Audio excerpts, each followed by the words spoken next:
Hey, how's it going? It's Tommy G here from Tide 55, and this video is 5 things we learned about Christmas campaigns. I've always had a gut feeling about this time of year. I've always had a gut feeling about that week between Christmas and New Year. And I've got 5 different things I want to share with you today that are going to prove that this is something that you should pay close attention to. Not only in its practical, direct sense of like Christmas campaigns to think about for next time, but actually these can be applied any time of year. If you look close enough, you'll find something that will be applicable. Point number 1, up 44% in sales versus last year. So one of our clients has increased their sales this time of year compared to last time of year by 44%. Now that in itself is an incredible headline that we're very proud of and something that our client is delighted with as well. But the reason why it's really special is because we're comparing 2021 with 2020. And 2020 was such a freak year for people spending money online that it's pretty much meant that the whole of 2021 has been incomparable because people had this time, they were in lockdowns, they were spending money online, people buying things, and in particular in the food and beverages marketplace, which is where this client operates, is what they do. So I'll just share this statistic with you on that. Online conversion rates of e-commerce sites were the highest in the food and beverage sector at 5.5%. That's according to Statista. So we know that this market went bang in 2020. People buying loads of things. They were spending all their money on consumables. So 2021 has been difficult to match that, but we managed to do a 44% increase. And the main reason why that's happened is because previous year, this particular client didn't do a lot in between Christmas and New Year. They did take that back seat. With us being there with them now, it means that they can still take a back seat in their own lives, but we're there getting it done for them. They didn't have us last year. This year they do. That's a big factor. The second factor, which is far more important, I think, is that a lot of their competitors, they did go to sleep. They did stop. They pulled their ads, which is something that a lot of people do. They didn't send out as many nurturing emails. They didn't keep their content game strong.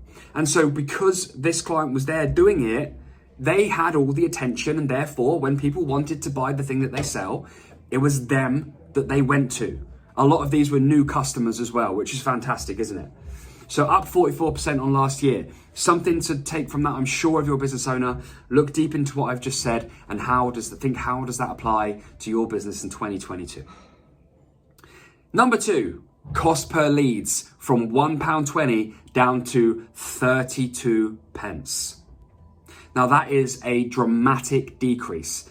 What that means is essentially we were able to get nearly 4 leads for the price of 1 during this Christmas to New Year period for one of our clients. Now these leads are all off the back of Facebook and Instagram lead advertising campaigns. I think it's important to take some risks, but you always need to go with what works. And quite often that's the obvious road. So I did wonder whether this was a bit of a fancy move, but I felt so strongly about it that we ran with it and the client trusted us to do so. And the great news is we're able to bring in a fantastic result because on Christmas Eve, the 24th of December, this ad that was running was costing £1.20 per lead. And then as soon as we hit Boxing Day, and that period of time, as I've mentioned already, between Boxing Day or Christmas and New Year, that less than a week, that time period is a sweet spot for opportunity. 0.32, 32 pence per lead from Boxing Day, and actually came down and down and down and down as it went on. Now, curiously, it's gone up. It's gone up today. I'm filming this video. It's New Year's Eve. It's almost like when people went back to work, they switched their ads back on, and then the attention became more competitive, and that cost per lead went up because now there's more people trying to get that human being's attention, and that's why it costs more, because it's done on an auction basis. We're essentially auctioning off the opportunity of attention. That's the game of advertising on Facebook and Instagram. If you are now thinking, okay, well, next Christmas, we're going to do something similar to that. We're going to keep our ads running. We're going to think strategically about it. But this is also applicable any time of year. I guess the real message here is when people are looking that way, sometimes there's an opportunity to look that way and do completely the opposite of what everyone else does. And if you can think smartly about that, or better still, have people in your team or in your corner, in the case of an agency like us doing it for you, that are able to see this and have the foresight to say, you know what, we're gonna do this. And then results like that happen. Pretty cool, hey? Point number 3, 0.06 pence per website visit. Right, let me explain this one to you. These guys that we work for, they always get a pretty low click cost, right? Cost per click is always quite low. That's partly because we're there in the driving seat, making sure that it's low. We tweak it if it goes up. We want to get it low. But we know this industry is one where the cost per click should be relatively low. But we have never seen it as low as 6 pence per click. Essentially what we're looking at here is a human being is seeing an ad, clicking on it and going to the website for 6 pence. Now this company that we're working with, they're a relatively big size company compared to some of the other companies that we're working with, multi-million pound company, and them having attention on their website for 6 pence a click is amazing. What a fantastic opportunity that is to put more budget behind it, get more traffic to the site, which is exactly what we did during that Christmas and New Year period. Now, we had a call with Facebook, so we're a Facebook or a Meta business partner, and we found that it's that much of an opportunity for some businesses in that time that they've actually coined it as quarter 5. And we decided we were going to keep these ads running. We're going to put some new ads out, which this one was actually a new ad campaign. And to see it go from 0, so literally we put the ad out there, to coming in at 6 pence a click was incredible. Now, we've spent a fair bit of budget on this ad. So we've had thousands of visits to this website, and we can't wait to see what that means on the back end when we go and speak to this client next week. Because the way that this works is the clicks will result in revenue in some way or another. There are many things that the customer can do, the potential customer can do to become a paying customer with this particular company. So we're really excited to see that. But above all, the ad campaign made this incredible data, which sometimes you've got to take with a little bit of a pinch of salt, really, but a 640% increase in website traffic from December compared to November due to this particular ad campaign. Wow. Something that I think every business should be thinking about, refreshing the ads, changing it up, and being able to, by the way, it's not as easy as just putting the ads out. There's still a science and an art to it. We're talking about the science. The art is, of course, what words to use, what pictures to use, what type of ad to set up. That's for another day, but that's what we do. And that's why it's so successful, in my humble opinion. But what a fantastic opportunity for you, perhaps, as a business owner moving into 2022. Point number 4, increase retargeting budget. Now, a retargeting ad is essentially, for those that don't know, an ad that only gets shown to people once they've done something else, particularly with your website. So they might visit a web page and then they might come off that web page, open their Facebook the next day and see another advert from you. That's a retargeting advert based on the behavior trail that person has done. Usually a retargeting advert is great to sort of help someone understand a little bit more about what you do. Maybe they haven't quite seen enough, maybe they haven't quite connected with you enough to become a customer or to take an action. And so it's a fantastic way to bring someone further down the line of the nurture sequence to eventually be a part of the sales sequence. But rarely do we ever need to increase retargeting budget because the amount of people, the audience that we're dealing with on a retargeting campaign is much smaller than a normal campaign, which might be thousands of people.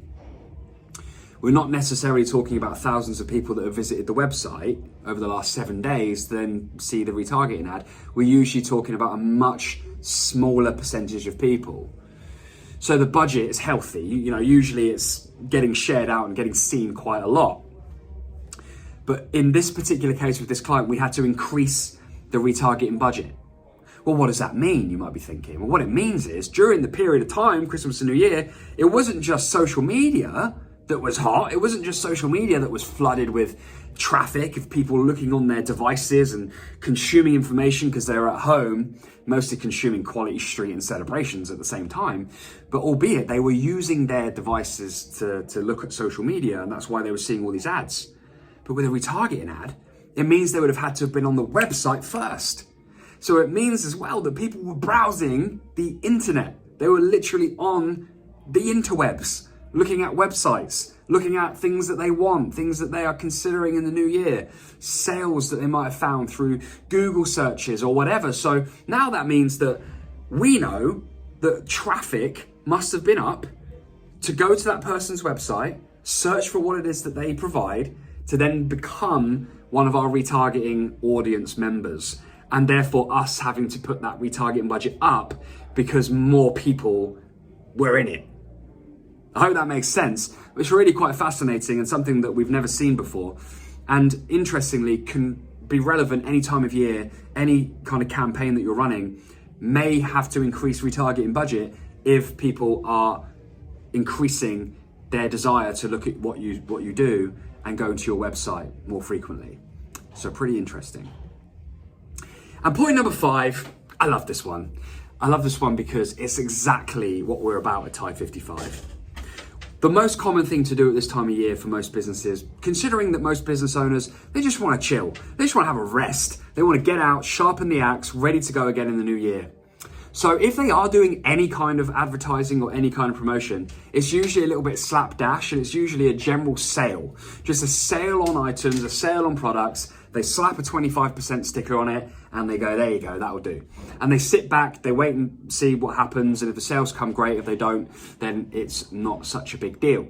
Now, we had the opportunity to work with a client that does do sales regularly through the year. So that's something that is common. However, they are moving more towards becoming a non-sale brand. So they want to move away from that. They don't want to be doing sales all of the time, right? They want to increase their margin on the purchases that they're making and not have to wait for these sales all the time and have their customers thinking, well, I'm not going to buy it now because there'll be a sale soon. I'm sure you know some brands that are like that.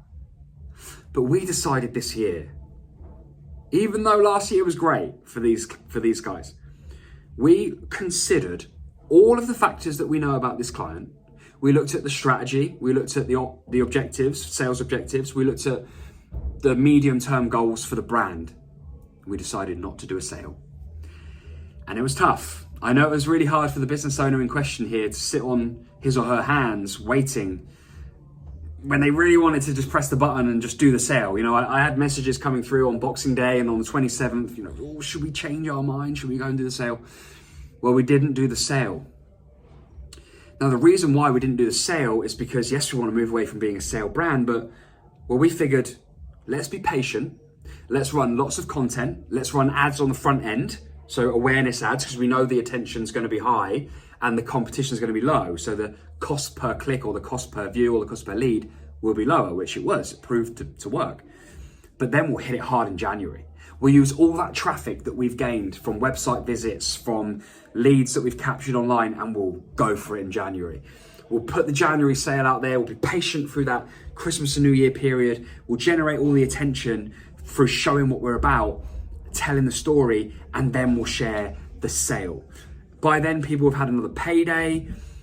Other brands will be counting their money from the Boxing Day sale or whatever and taking their eye off the ball for January. They'll be too busy planning and thinking strategically. Well, we've already taken care of that for these guys.